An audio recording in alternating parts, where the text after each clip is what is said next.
Hi everyone, this is the February 2018 AMA stream. Actually got all my February stuff in February this month, so it's one thing at a time, you know. It's come at a certain cost, admittedly, because I slept about 90 minutes last night, and I look very pale. I look like gothic. I think it's kind of the lighting. I could just say I'm doing a vampire thing. I think it actually does that. The blood has simply left my face, and I don't know where the blood has gone actually, but it's not in my face. Let's just.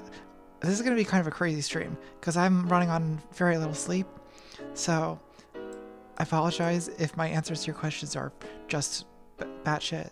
All right, Ms. Contrary, to jump right into this. Hi, chat. Ms. Contrary asks, what are your thoughts on the leftist arguments against gun control? For example, that marginalized groups should be armed against their oppressors. Well, oh gosh. You're asking me to take a stand on a political issue that I haven't previously expressed a stand on. So I feel like whatever I say will get some people mad at me. What I think is that in a like a first world country like America, I find that the chance of a small arms rebellion succeeding is very low to begin with. So I don't especially think it's that important for marginalized people to have access to firearms for that reason. You know what I mean? Like, I think that if it kind of like overthrows tyranny, this is an argument I used to have like with right-wing people all the time, right? Is that like, how are we gonna, you know, like the way revolution works, whether it's a left-wing revolution or a libertarian revolution, is that either you have the military on your side, in which case you win, or you don't, in which case you lose. But I guess the other reason, it just occurs to me halfway through my answering this, that might not be what you meant. You may have meant, like, for instance, for self-defense, that, you know, women, ethnic minorities, possibly, you know, people who are openly queer might want to have access to firearms for self-defense. Well, I mean, I think that, you know, in America, everyone's, you know, people are so armed that, like, I don't have a problem with people arming themselves, since this is already we've already decided that we're going to be a country where people are armed to the teeth. So I guess, yeah, may as well go. Everyone, we may the queer people and the ethnic minorities and the gays and the transes, we may as well all go out and buy guns, I guess, because we're stuck with it. It would have been smart to, you know what I mean, like, not have had it go this way from the beginning, but we're just kind of stuck with it, you know. All right, asks, Ricardo, do you have plans to do more artsy non-political videos like the dysphoria one, or maybe some character pieces? You happen to ask a question that I really want to answer. Yes, I do want to do that. The last three videos I've done, or like the last two videos, yeah, the last three videos I've done have been like a little bit conservative, like not like politically conservative, but conservative in terms of like I'm shooting right down the middle in terms of messaging toward my base. You know, capitalism is bad, trans women are women, racism exists. You know, these kinds of controversial hypotheses, these controversial theses I'm defending are, you know, a little bit, at least this is the mood I'm in right now, having just like a few hours ago released that America Still Racist video. I've also been kind of sticking to a more like education information format, just me talking to the camera, presenting information. I'm getting restless, and I do want to do something more avant-garde. So I think I will probably do What's Wrong with Capitalism Part 2 next month, in part just because it's all anyone asks me is, when are you doing it? When is it coming out? But when I get that, after that, I think like April, and then this summer, I want to do some like avant-garde artsy fucking shit. So yes, absolutely. And yeah, the character pieces. So like the like dialogue videos. I'm really at this point kind of overdue for another Freedom Report episode, I think. And yeah, I do want to do that. I kind of miss I like having different styles of videos I do because I get restless with any one style. I get bored, and I find myself like having done like 3 kind of like presenting information videos in a row. I'm like, I want to write characters, I want to write dialogue, like so yeah, totally. Okay, Annoyance asks, do you have plans for 2,000 patrons? Wow, I should have thought about that sooner because I just hit 2,000 patrons today.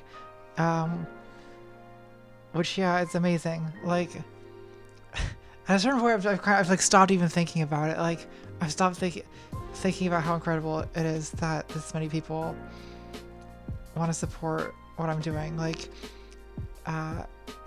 I don't have like cognitive resources left to think about it because I'm too busy just doing it. But yeah, I'm very grateful.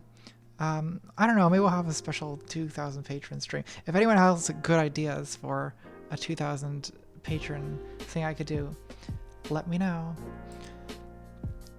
Tyler Boone says, hi Nat, the things you've been talking about on some platforms about drawing the ire of your audience had a lot in common with the themes of the book So You've Been Publicly Shamed by John Ronson.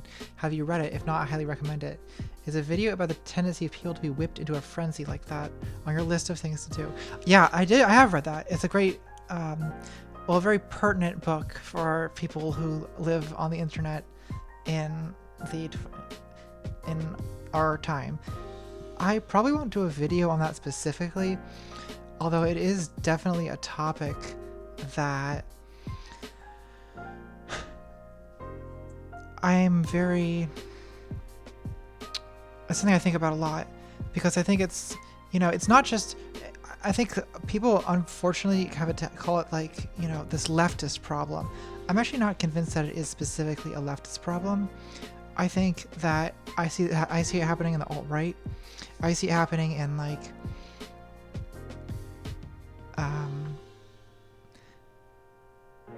I see it happening in most online communities. It's the tendency to get whipped up into a mob.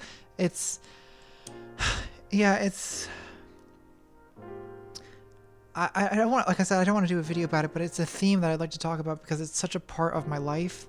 And I spend a lot of, to be honest, I spend a lot of my life now thinking about like, how can I avoid, I live in fear. I really do. Like, I'm always terrified of what the next thing is that's gonna like cause Twitter to hate me for a month. Or I mean, I'm gaining perspective a little bit. Like, I know that these things are kind of temporary because I've lived through a couple, and I realize that it kind of, it's possible to move on. So next time the internet decides to hate me for whatever reason, I think I'll maybe handle a little better.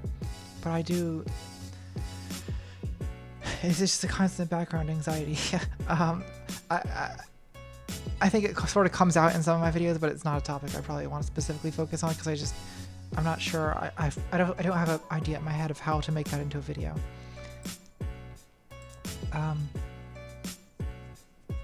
Kakirtog, or Kakirtog, I don't know how to pronounce this.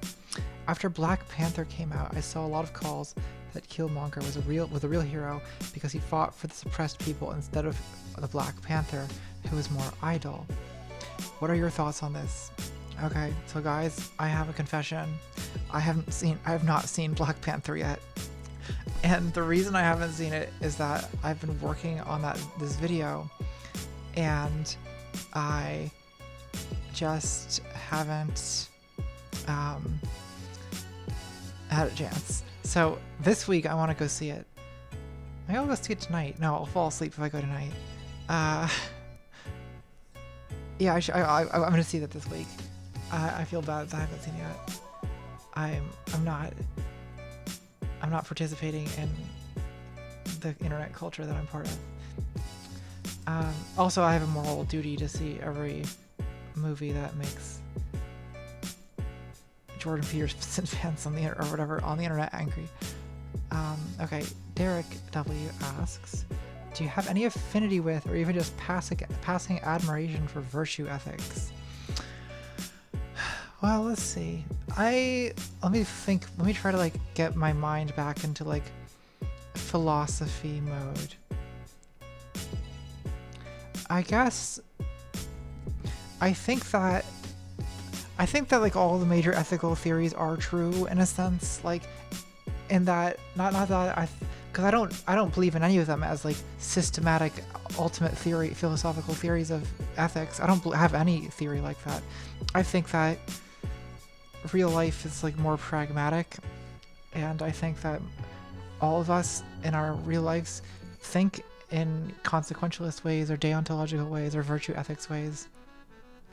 And I think virtue ethics is one of the most, in a way, I think it's probably the most pragmatic in terms of that's how we think most of the time about morality, is not about like calculations of happiness or whatever. It's about like, is this person good or is this person bad? Does this make me a good person or a bad person? How do you live a good life? What does it mean to be a good person? So yeah, I don't know if I would call that an affinity for virtue ethics, but it's something I've been thinking about. I've been thinking about it especially like with regard to being like a social justice person on the internet, like so I don't want to say that because like it's been causing me to think like, what is a good person? Like, what is a woke person with the, you know, in the like social justice sense? Is it even possible to be that? Because I don't know. I don't want to seem like I'm one of these people who's like, you can't win. Like, white people can never win or not. Like, because obviously the point of this is not winning. But it's true that like, for example, I just did this video on race, and I'm kind of like, I find myself agonizing over whether to even do it. Because I'm like, no matter how like woke my opinion of it is, it's still me centering myself in the conversation because of the nature of making a YouTube video is like. So does that make me a bad person? I don't know. Yes, it does. I meant it makes me a terrible person. I'm a narcissistic white piece of trash. This is not really pertain to virtue ethics. I'm sorry. I warned you that my thoughts were going to be a little bit messy because of the sleep deprivation. Jesse Hansen says, "Hi Nat, absolutely loved your autogynephilia video. Autogynephilia theory has been a source for much of my own shame and self-loathing, and your videos, along with Serrano's Whipping Girl, have been tremendously helpful for my sanity. Thank you for your efforts, and please know you're making a difference. Anyway, did you ever finish Whipping Girl? Reading any other interesting books lately?" I have not read any more of Whipping Girl. I'm sorry. You have to ask me again next month. I have been this month focused on other things. The research for this month was not super book intensive. I reread that Ta-Nehisi Coates piece for The Atlantic from like 4 years ago, The Case for Reparations. That's, you know, it's not book length, but it's long. It's a good long read if you haven't read it. And then the other book that is relevant to the video I just made is this book called Not in My Neighborhood, by an author whose name I can't remember, but it's an Italian name. That'll help you find it. But he, I guess that's where a lot of my Baltimore research comes from, is that book. And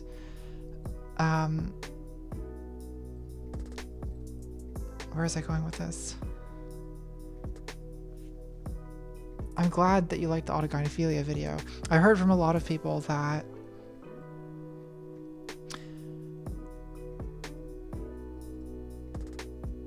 this theory, or that Blanchardism, had been a major obstacle to them transitioning, or has, you know, been used by clinicians to sort of mistreat them essentially, which is awful.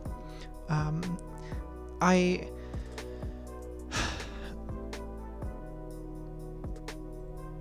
sorry, I can't think. I'm so sleep deprived. Trying to remember where I was going with this. I think it's sorry, I got it. I got it back. I think it's really interesting that this theory seems to be so upsetting to trans women, and it seems to be particularly an obstacle to transition, because at least if you listen to what Blanchard officially says, he thinks that like he doesn't like he doesn't think that like being an autogynephile, it doesn't mean you're trans. Like he thinks that's what being trans is, and he thinks that autogynephiles should transition. But it's very, I think there's like definitely something to be. I haven't quite figured out why this is. I have some ideas. This is not a question you asked, by the way. I'm just making up my own question to answer because you gave me an idea. Sometimes people ask me questions on these streams and I'm just like, interesting question, but what if I answered a different question? That's what I'm doing right now. But like, yeah, my brain is so broken.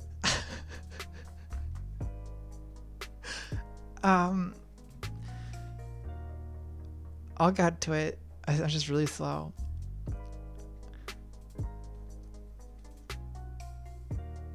Yeah, so why did trans women find that this theory makes us not want to transition? And one of them was this thought I floated in the autogynephilia video, which is that like, you know, trans women, we think of ourselves as women, and the theory implies that we're not women, right? Or that implies that an autogynephile is someone who has like an essentially male sexual desire, and then that, you know, I think that if you're a trans woman, you think like, oh God, like I don't want to transition if that's what I am, because that's, you know, I want to transition to be a woman. I don't want to transition because I have a fetish. Like,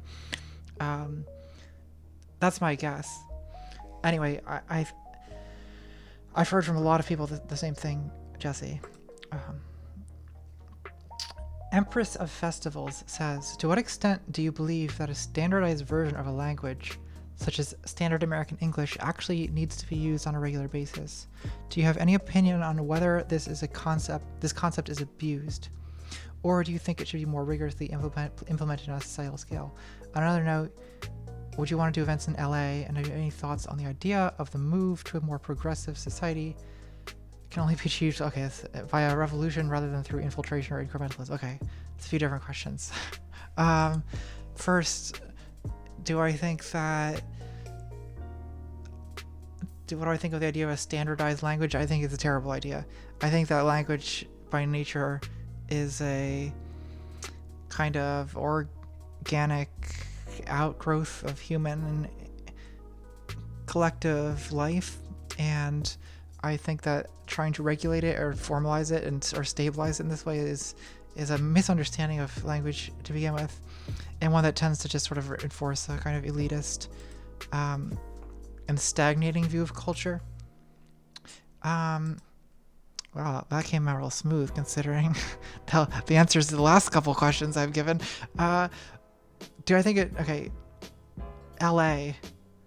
Yeah, I do an event in LA. I'm considering doing VidCon, although they haven't invited me, so it depends. It depends on whether enough people who I really want to see there are going.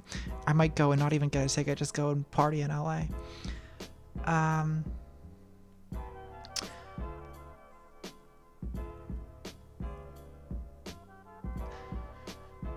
Any more thoughts on the idea that we can only achieve change through revolution?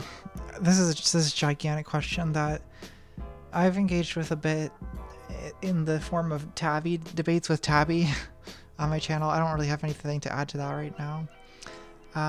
L the Lofted Aphid asks, do you have a favorite character from your videos, and if so, who? I guess there's a couple ways I could answer that, because the question is like a favorite character to play, or a character that I actually like as a good person, or just a character that I'll choose to answer like what character do I think is the most interesting, what character am I most proud of creating. That's a good question. Maybe maybe Freya, formerly known as Fritz, for people who haven't seen my new video yet. I think that she, even though she's a terrible Nazi, why do I like this character, or having made this character? I think it's because that she really accurately captures, I think, the essence of what is effective about alt-right rhetoric, and really effectively captures some of what people find attractive about it.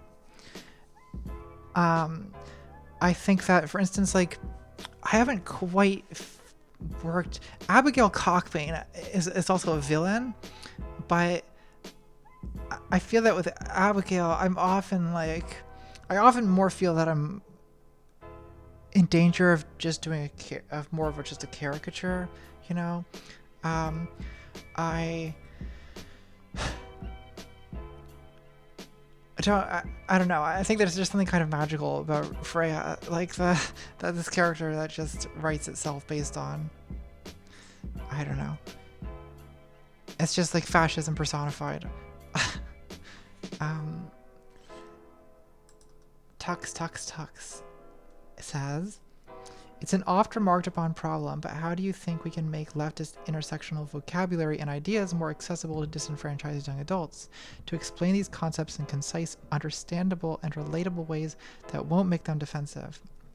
Well, I mean, my channel is kind of a pragmatic exercise in me trying to do that. So, I mean, I could describe to you the things that you've seen me do. Like,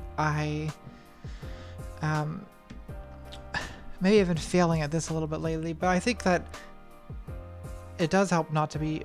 You can phrase things in a non-accusatory way. I mean, this is more of an issue when it comes to how you interface with a person one-on-one. Like, I think that coming at people with call-outs and accusations is not very effective. And I think that when it comes to language, I think just like it's fine to have like insider jargon. Like, I don't have any objection to that existing, but I think that it's good to have consciousness of the limitations of, you know, we need to limit our expectations that other people understand what we're talking about. So for instance, take the idea that like misgendering someone is violence, right? Like misgendering, you know, if you use the wrong pronouns for me, that's violence. That's violence against me, right? Okay, no one knows what that means outside of like certain like little sub cliques within leftism, you know what I mean?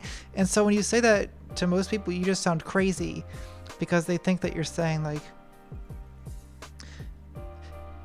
I think in general, just more the general piece of advice I have is like try to retain more consciousness of how things look from the normie perspective, right? Or like, you know, even though it's, you know, people don't want to do this because it's kind of painful if in the case of being a, you know, part of a marginalized group, but like try to hold in your mind like how people see you. I understand why people don't want to do that all the time, because like, just speaking from my own experience, like trying to think all the time about how other people are viewing me can be really limiting, and I do think about that a lot, and it makes me, for instance, very reluctant to ever express, you know, I try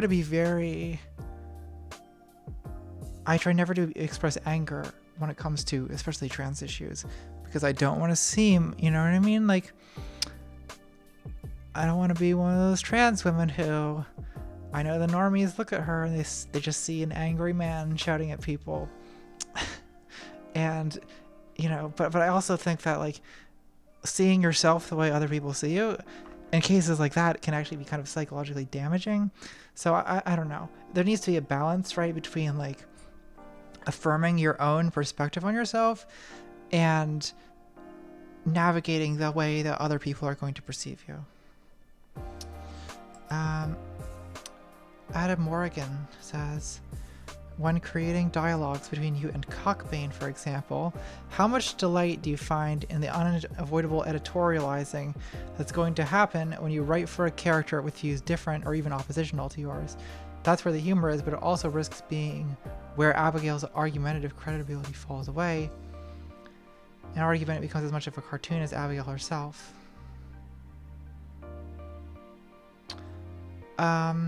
Hold on, let me see if I can parse this question accurately.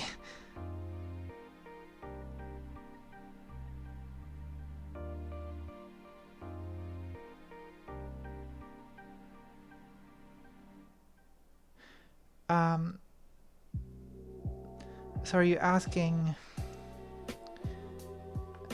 Is the question about? I know you can't actually clarify, so I don't know why I'm asking you. But one way to interpret this question would be that it's like it's a question about, do I enjoy sort of sort of representing these characters in a way intentionally to make them look bad, versus how would it be more useful if I tried to present a more Steelman versions or something. I guess with like Abigail Cockbane in particular, I try not to just caricature. I mean, obviously it gets to caricature at the point of like "Dost thou bleed," but I try to have her say things that real people say, right? Like that Megan Murphy says. So I don't think that. I mean, of course, I'm editorializing. Of course, I'm like adding what I think into it, right? Because I'm having her say things for a reason, and not, and generally is to show that she's wrong. But I think that there also can be joy in the mere like imitation, right? That's what art is. That's a lot of the joy of art, right? Is mimesis, is the fancy Greek word, is imitating, representing things. And I think for me, like a lot of the fun of Abigail and Fritz. So one of them is a TERF, one of them's a fascist, and these are people that I deal with all the time on the internet.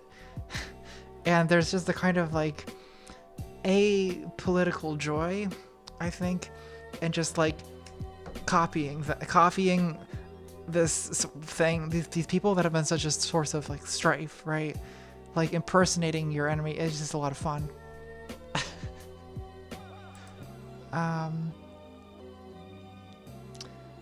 Somniferous Almond says, "Hey, how'd you hook up with Zoe Blade? She's really effing great. I didn't know how much I need a synth rendition of Dance of the Nights in my life until I heard it." Yeah, Zoe, she is really great. She got in touch with me actually originally.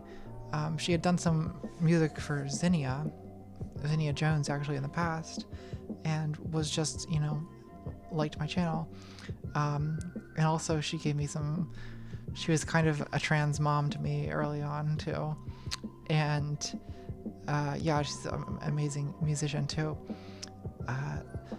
and very accommodating of my absurd requests, like the Dance of the Night request.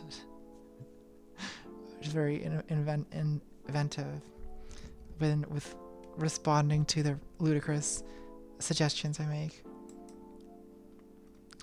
Emma says, "As a fellow tall trans girl, 6'2", I wonder about how your height has thus far affected your transitioning socially. You said that you kind of have passing privilege. I wonder how often your height comes up as a result of that. If it causes any trouble for you. I'm hoping to eventually go out public presenting as a woman." So I'm curious. Okay, so basically, I mean, I have a Twitter thread written in my head about passing that I haven't made, because I think that there's actually a lot of different things that we're talking about when we talk about passing. Like, there's multiple levels of passing. So here's the like typology. You guys get to hear it here first before I post this on Twitter. But like, some people probably won't like me saying this because they don't like the idea of passing at all. There's like, I'm gonna say there's like passing A, passing B, and passing C. So passing A would be like people usually default to your preferred pronouns without your saying something. Passing B would be like that they usually don't clock you as trans unless something unless something you mention it. And passing C would be like they can't distinguish you from cis even if they're looking for the signs. So I think passing A is available to most people if you put in a lot of work. It's easier, obviously much easier for some people than others. And passing C is not available to most people. But I would say that a 6'2", if you are good in other respects, if you have the voice training and you have you're in other respects your presentation is female, the height is not, it's not a deal breaker at all. Like, there are tall women in the world, and people don't generally think the height is not on its own a thing that's necessarily going to clock you. So I wouldn't worry about it that much. It's, I'm 6'1", and I have kind of a crisis ongoing in my head about how well I pass and how well I'm going to pass and how well I want to pass, and whether I want to have like facial feminization surgery and all kinds of questions like that. But basically I don't know, on that spectrum that I laid out, the only one I know that I have, I definitely know I do not have passing C, right? And I do have passing A at this point. And just to refresh your memory on the words that I just made up, passing A meaning that when I go out to restaurants and walk around in public, people call me Miss and Ma'am. Pretty much all the time by default. So that's me being 6'1", so no. And I know trans women who pass very well who are even taller than me. So it's not prohibitive to passing.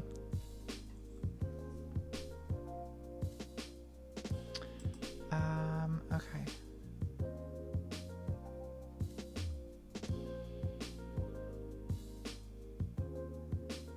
I'm glancing at the chat, sorry. Digital construct. I wanted to have a nose job my whole life, but people tell me it's what makes me me. I've been thinking a lot about nose jobs, I have to say. Like, I just find this jagged fucking thing a little, I don't know. Okay, KMB147 says, you have said, can't remember where one exactly, that you used to be really into opera, but you're not anymore. But you make great use of operatic music in your videos. I especially enjoyed your lip-syncing the aria from Handel's Semele at the front of Autogynophilia. And you've used a lot of Wagner. Has your enthusiasm for opera really waned? And if so, why? It's interesting that you remember me saying that, because I don't think that my enthusiasm has waned, except that I don't really listen to it that much anymore. I still like it when I do listen to it, but I don't really go out of my way. I don't really go out of my way to listen to opera. I like listening to recordings of it. I tend to think that going to the opera, it's just so, it's a lot of like uncomfortable seats for long periods of time with really expensive booze. But I don't know, I haven't gone in at least a year, so I should find someone to go to the opera with me, and I should wear a really nice dress, and like I'd probably enjoy that. Okay, Lyric Hartwell says, just a general question, what do you think of the current state of trans representation in media?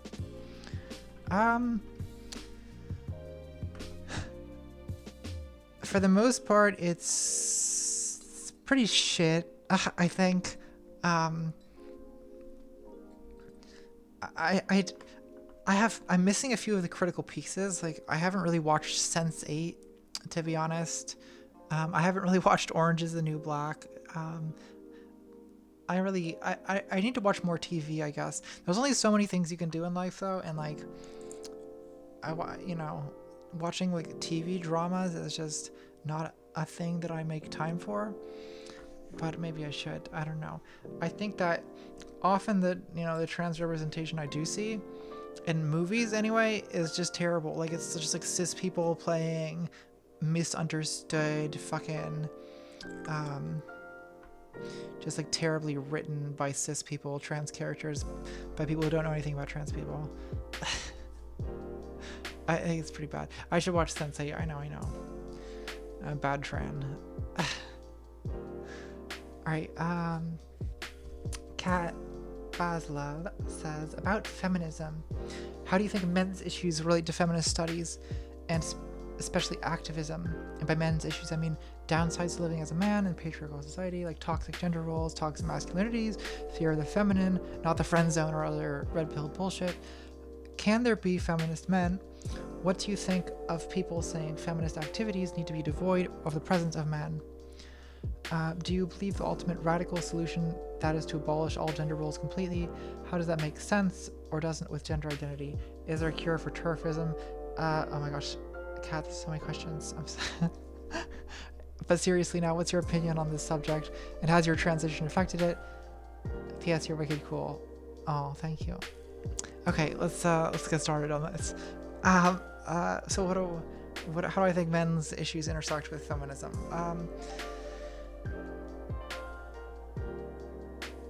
I think there's a not that this discussion should be overwhelmed by it, but I think there's definitely room for a discussion of those issues in feminism.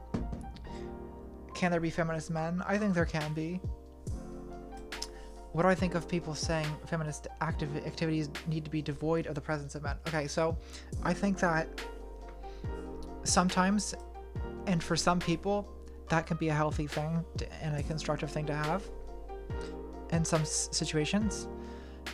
In general, I personally don't like single gender spaces that much.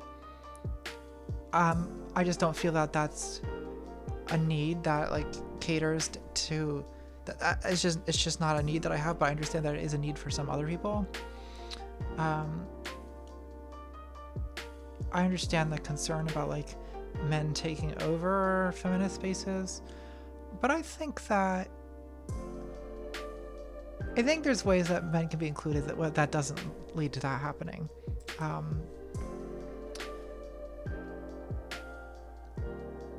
Something to keep an eye out for. Do I believe the ultimate radical solution is to abolish all gender roles completely? Well, honestly, I don't. This sounds to me, it's the abolish all gender roles completely. To be honest, that's one of these things that I find it hard to imagine.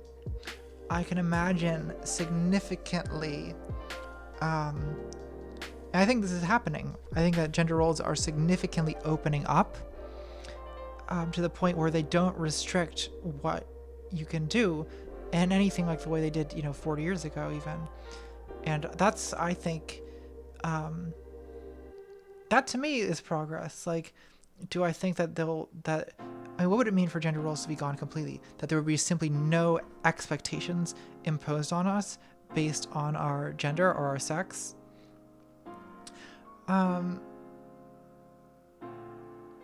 I don't know if that's something that will ever.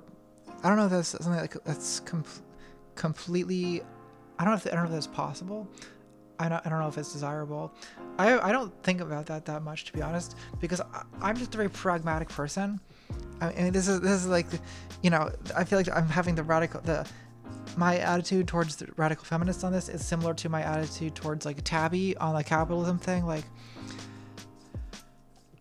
abolish all gender roles is like, that seems like such a weird abstract goal to me. I prefer to focus on like the more like immediate problems, like what is it about the gender roles that we have that's like really restrictive of freedom, or that's really oppressive, and work on getting rid of those things. If that leads to gender roles are eventually going away altogether, then okay, I'm sort of agnostic about whether that will happen or not. As far as what I think about gender identity and intersecting with that, so some I know radical feminists think that like trans people are just like gender nonconformists, and that are saying that we're the opposite gender is actually just an attempt to fit back into conventional gender systems. And if, in fact, they claim to think. I'm suspicious of them actually believing this, but they claim to think that if we just abolish gender roles, then, I, for instance, would just be perfectly happy to just be a man who expresses myself like this. I don't think so. And I think that for me, part of my sense of being transgender is not, it's a matter of my body and my endocrine system, and it's like it goes deep. I think deeper than just like, this is my fashion sense, you know, or my mannerisms. Jesse Young says, I just got done listening to the Feminist Frequency podcast before I saw the invite email, and that made me wonder something. Have you ever talked to Anita about the whole Dark Mother gag? Yeah, I'm pretty sure I mentioned it when I was like kind of drunk at VidCon. I don't know. I don't think she really knows that much about it. I haven't talked to Anita since VidCon, so I don't really know what she thinks about that. But yeah, I have at least, the subject has been broached for at least a few moments.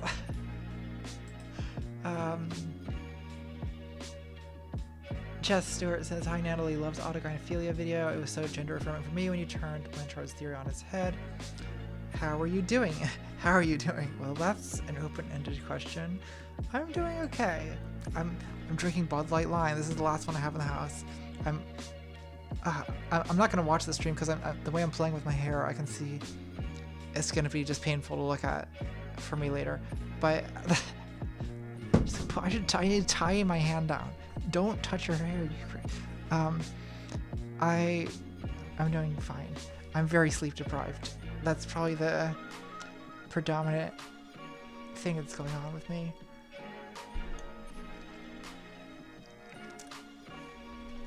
This is getting warm. I like Bud Light Lime when it's cold. When it's warm, it's very bad. I like this is one of my secret confessions that I can say now that I am a grown adult and I don't have to pretend anymore. I like terrible beer. And I'm not ashamed to admit it. Alejandra asks, is there a way to make leftist social and economic theory more palatable and understandable to the general public who may not understand all the technical terms and may not be able to retain information from books as thick as bricks? A person doesn't need to read Das Kapital to know why they should hate their boss or their landlord. And if Marx couldn't finish Das Kapital before he died, then how can we expect anyone else to finish without going insane? Yeah, so I agree with that. I'm trying to do that in my What's Wrong with Capitalism series. And I try to do that in every video. Like, that's like that's like the whole thing I do, is try to present top social and political theory ideas in a way that's sort of accessible, that's not tedious and laden and encumbered with jargon and, academic prose. So how effective I am at that is not for me to judge, but what you see me doing on YouTube, I mean, that's the best ideas I've been able to come up with for how to do that. That's it. My YouTube channel is it. That's the best idea I have for how to communicate those ideas to a wider audience. Internal Contradictions asks, do you find it funny that the alt-right loves to reference The Matrix, Red Pilling, and Fight Club Special Snowflake, given that The Matrix was written and directed by true trans women and Fight Club was written by a gay man? I can see how many of the people on the right who use these references could be unaware of these facts, and none of the three were out at the time the movies were first released. Plus, all are pretty private people. If they do know, it probably wouldn't be the first time the right co-opted art for their own purposes. If they don't know, it seems like a little ironic the Lords of Irony would so enjoy the art of people they normally dislike. Yeah, it's kind of funny. It's not very surprising though. I think art is inherently ambiguous, and it can be sort of co-opted by almost any political agenda. And so, when you find beloved art that you think of as sort of like being progressive friendly, like, I'm never surprised at how extreme the misinterpretation or other interpretations can get. I also think that, with regard to the, trans women or gay men not being part of red pill life, to be honest, I recently found myself often surprised by how diverse the alt-right is, and the red pillars, and the which, by diverse I don't mean that it's like their demographics are balanced, because no, of course it's like straight white men are by far the predominant group, and they are by far the numerically most common, but there's maybe a good 20-30% of the people in those movements don't fit that category. They're women, or they're queer, or they're not entirely white. And it's something I'm trying to understand better, is how those people get involved with a movement that you would think is so fundamentally opposed to them. So is it surprising to me that the alt-right would like appropriate things made by... Not really, at the end of the day. I mean, it was surprising to me, before I really got into this, or into like studying this, but at this point that stuff no longer surprises me now. Jordan Hoxie says, "Hi Natalie, hope you're doing well. Your rendition of My Eyes Have Seen the Glory in today's video has to be one of the highlights of my week. All. How long have you been playing the piano? Do you have experience with other instruments? P.S. Smash the binary, hail Satan." So I've been playing the piano since I was about 8 years old. And I've, at various other points in my life, played the cello, guitar, I guess mostly those. But mostly I play the piano. I'm glad you like it. It's interesting. I get so much good feedback on the singing songs, so I keep doing it. I don't think, like, objectively, I don't think I'm a good singer. I'm an okay piano player. I admit that. I've put a lot of work into the piano playing, but I haven't put work into singing. I'm not a good singer. But I don't know. Sometimes people like a singer, even if that singer's not objectively good. You know what I mean? Like, there's a lot of popular singers who are not actually good. And maybe people like me in that kind of way. I have been having the crisis lately with piano playing because I've been trying to grow my nails out, and there's a fundamental conflict between having good nails and playing the piano. I'm not sure how I'm going to resolve it.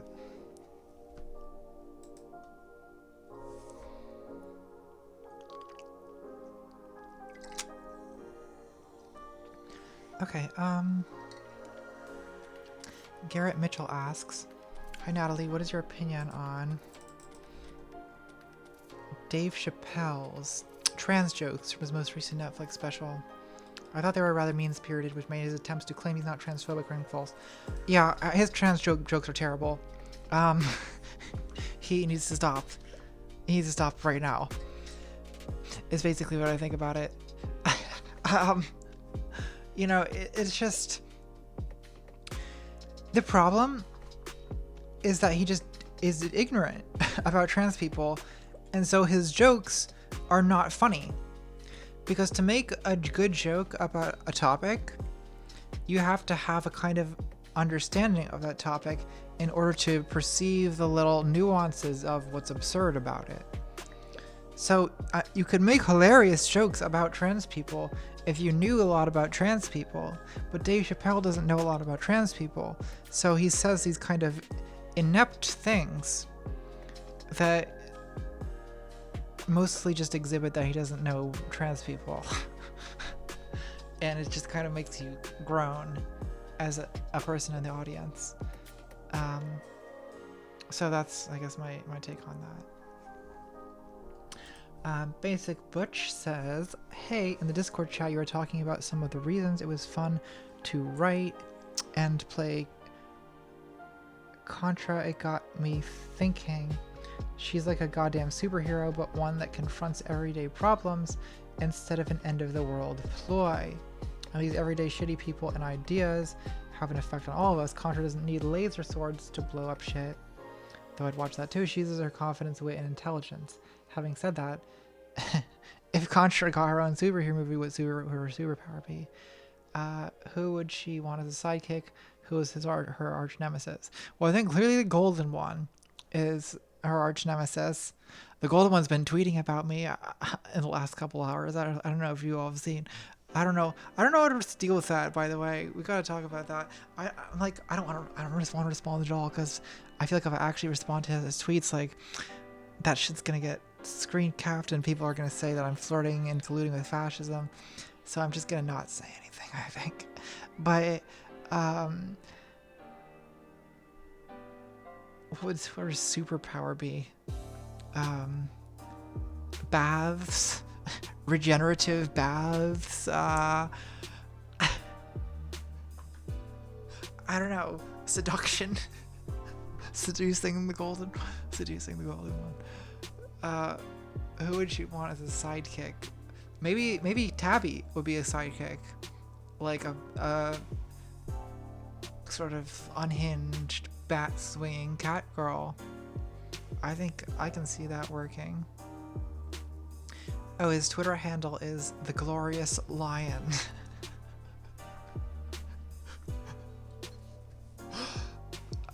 Okay, Gargamel says, how, after coming to terms with your trans identity, did you cope with, if any, deep-seated internalized transphobia you may have had? I've been dealing with this a lot myself. I've always been an ally, but I find it hard to extend to myself the same grace and love I extend to others. Ooh, I definitely resonate with that. Yeah, it's tough, because it's true that it is, I think, in a way, easier to be generous toward other people than it is to be generous to yourself. And part of it, maybe, has to do with wanting to reject the idea that you would need generosity, right? You can't, you know what I mean? Like, you can sort of indulge other people. You can't indulge yourself. Not really, not honestly. And like,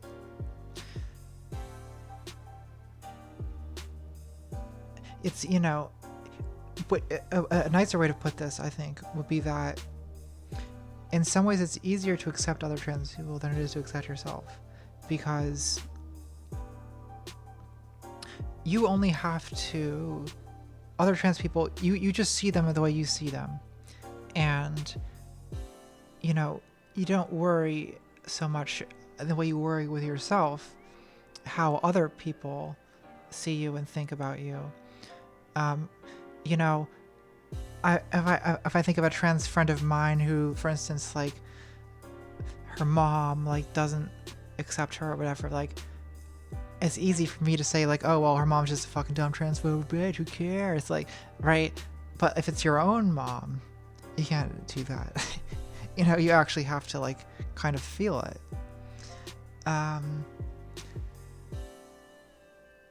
So how was there a question in there? How did I cope with it? Definitely find other trans people to talk to about this stuff, because usually it turns out, as we're finding right now, that like these experiences are very common. That so I recently actually brought up to, sorry, I saw the chat. Yeah, apparently the golden one called me the infamous demonette of Slanesh. She's adding new adjectives. It's, yeah, okay, what was I? Jeez, my brain is absolute mush. Internalized transphobia, how to overcome it, other trans people. Oh, yeah, so recently, here's a cool little discussion I've had this discussion with a couple trans people lately, that it's pretty common, it turns out, in the first month or two of transition to internally or externally accidentally dead name or misgender yourself. And this is a thing that makes a lot of people like, oh God, like, does this mean I'm not really trans? Does it mean I'm like, you know what I mean? But actually, so there's actually a live stream that I did. It's not up on my channel, so don't look for it. But it was in the first month of my transitioning that I misgendered myself on the live stream. I was talking about myself as if I were talking from someone else's perspective, and I said he. I don't think anyone noticed, but I mean, I think what it is like, you know, you're used to, because gender is more than just an internal sense, right? It's also how you exist in the world. Like, it's how other people interact with you. And if you're used your entire life with people interacting with you one gender, like, that's the kind of like social role that you've played. And even if you psychologically identify with a different role, like, it takes time, like, to actually fully like inhabit that role is only something that can happen as a matter of acquiring new habits, right? And acquiring sort of new socialization almost, or new, you know, you have to get used. It's not just that you have to get used to, it's not that you have to get used to thinking of yourself as a new gender, but it's that you have to get used to other people interacting with you that way, and you sort of,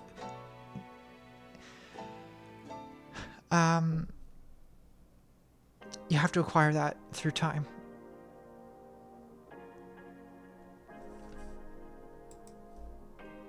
Derek W. says, the intersection between morality and aesthetics seems to be a running theme on your channel.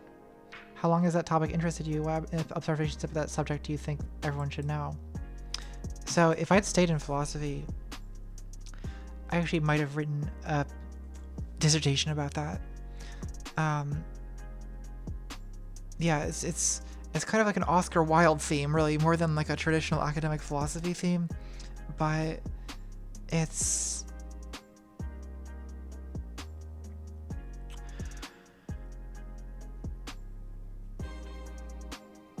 sorry, brain mush again. I think I had to turn the music off. I think it's like making me distracted. The topic has interested me for a long time, Derek. Gosh, it goes back. I mean, I was really interested when I was a philosophy student. It's not something that I think about like formally now. Like, I don't really think about, I don't think about like what is the meaning of beauty and goodness. Like, I don't think about shit like that. But I do think about, like, when I'm doing the character Freya, for example, like, I'm thinking about the fascist aesthetics and like this uneasy relationship between like style and the way that style matters intensely in terms of, I don't want to say optics, but in terms of like the success of a person or an idea, right? Like, think about like Che Guevara on the left. How much of that, the iconic leftist revolutionary, is based on just like the beret, the cigar, the beard, the like masculine, rugged, the kind of style, right? Like, if Che Guevara was kind of like weak-chinned, you know, clean-shaven, scrawny person, like, would he have the same cultural significance? No, of course not. I don't know if that's exactly an issue of aesthetics and morality, but it's something I think about a lot. I don't know what I would have written about if I did a dissertation. Maybe something about Kant, because Kant writes about aesthetics and morality and the relationship between the two. Although it's been a while since I've thought about that, and I didn't sleep last night, so the chance of my accurately explaining Kantian aesthetics right now are about 0%, and I'm not gonna try. Okay, Amrit says cold outside. Watch UBC video. Natalie belittling Tabby is true. Only effective answer is complete obliteration of all life. Global nuclear genocide. Planeticide. No more pain or suffering. No more injustice. Hashtag push the button. Question: what's Chelsea like? Chelsea is a very interesting person, and I don't want to like gossip too much about Chelsea because um, we're kind of like she's someone I consider a friend now. So it's not just like I met a famous person. Like here's the report. Like I have like an ongoing relationship with her. Um, yeah, she's very interesting. Has a lot of fascinating stories, as you might imagine, and she's very smart and charismatic. Okay, I might need to. I think I'm maybe reaching the. I'm not. I need to redo this ASMR stream. Wow, this is not an ASMR stream. It's an AMA stream. This is an example of why I maybe shouldn't be doing this now. I maybe should have like rescheduled this for tomorrow. But I wanted to get it in February, but my brain is so broken. I'm so afraid to watch this recording later because I feel like it's gonna be just so obvious how like broken my brain is. Let me make sure there's no new questions.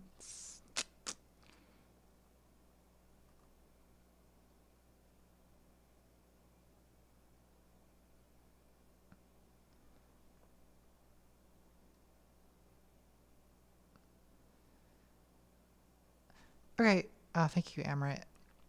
Yeah, I think I'm gonna maybe take a nap. I mean, go to sleep. Take like the long kind of nap that you take at the end of the day. Okay, that's the sign it's time for me to go. When I don't make any sense at all. Good night, everyone. I will